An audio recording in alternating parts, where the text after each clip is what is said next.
Wa kafa bihi, kemudian kenapa kita pasrah kepada Allah juga? Kenapa beliau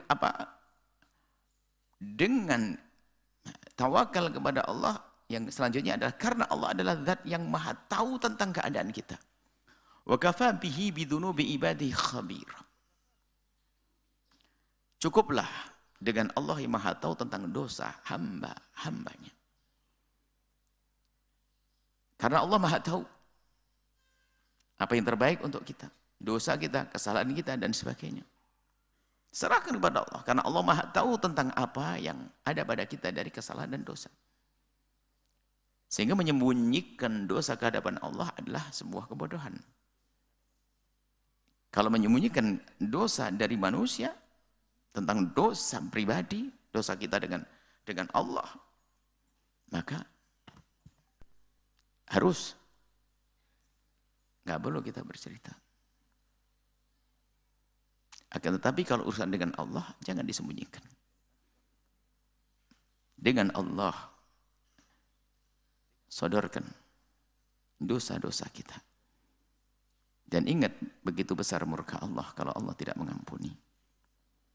Sehingga di saat kita memohon ampun, ya, urusannya bukan dengan dengan manusia, dengan Allah. Dosa-dosa pribadi. Ada dosa urusan kita dengan Allah, ada dosa dengan sesama manusia. Dosa kepada Allah. Jadi dosa kepada Allah tolong dibedakan sedikit. Dosa kepada Allah seolah-olah dosa kepada manusia, sungguhnya itu kepada Allah.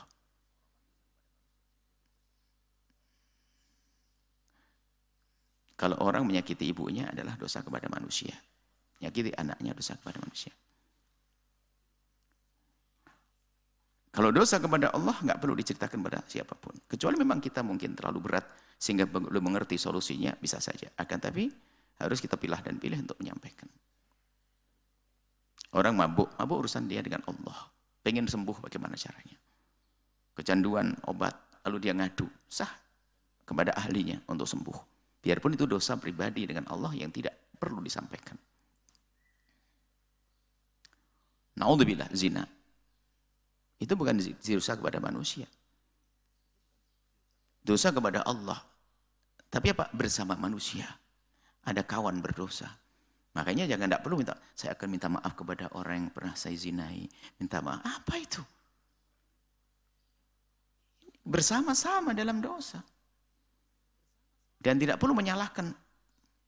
Aku yang memulai dulu. Iya, kamu mulai. Dia mau tidak setelah itu?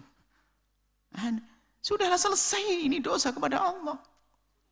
Saya telah menjerumuskan dia dan sebagainya. Iya, kamu terjerumus. Akhirnya apa? Sama-sama terjerumus. Ayo masuk kubang. Dia nggak mau, ayo masuk. Setelah itu masuk. Sama-sama di kubang. Makanya ini dosa kepada Allah. Makanya dia kepada Allah, ngadu kepada Allah.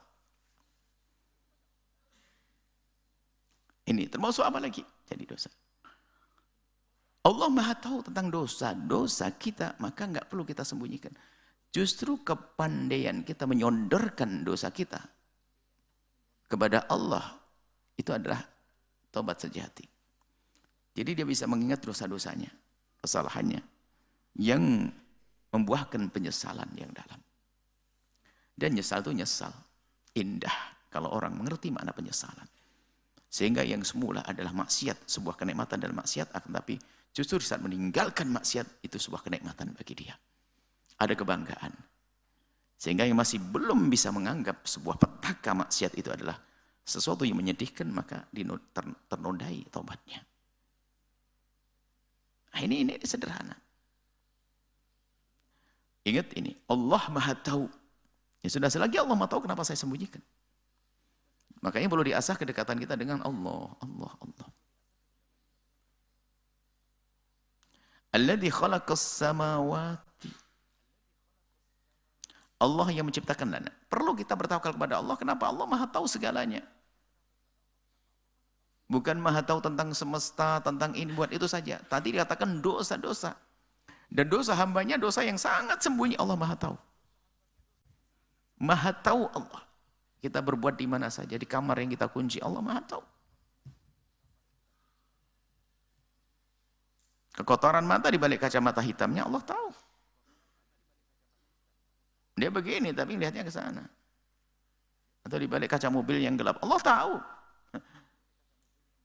Ini kan banyak dosa-dosa yang halus banget.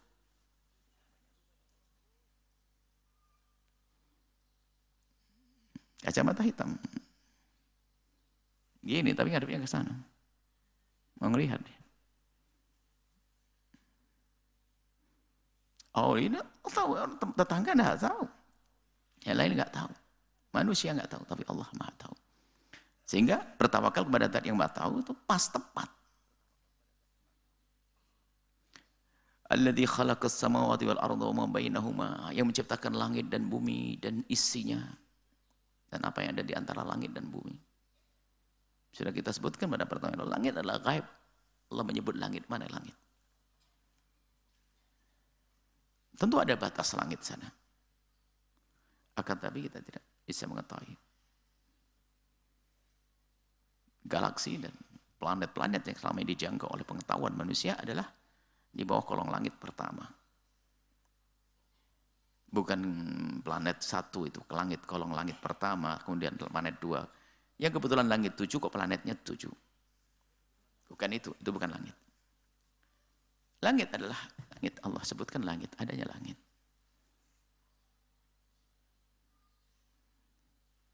Dan matahari, rembulan dan sebagainya masih di kolong langit. Kita tidak tahu begitu agungnya ciptaan Allah. Dan akan ada penemuan-penemuan nanti, dan sudah, tentang sesuatu yang bukan sekedar yang kita ketahui selama ini tentang 7 planet. Ada makhluk besar Allah yang lainnya. Setelah Anda menyaksikan video ini, jangan lupa berselawat kepada baginda Nabi Muhammad sallallahu alaihi wa alihi wa sahbihi wasallam.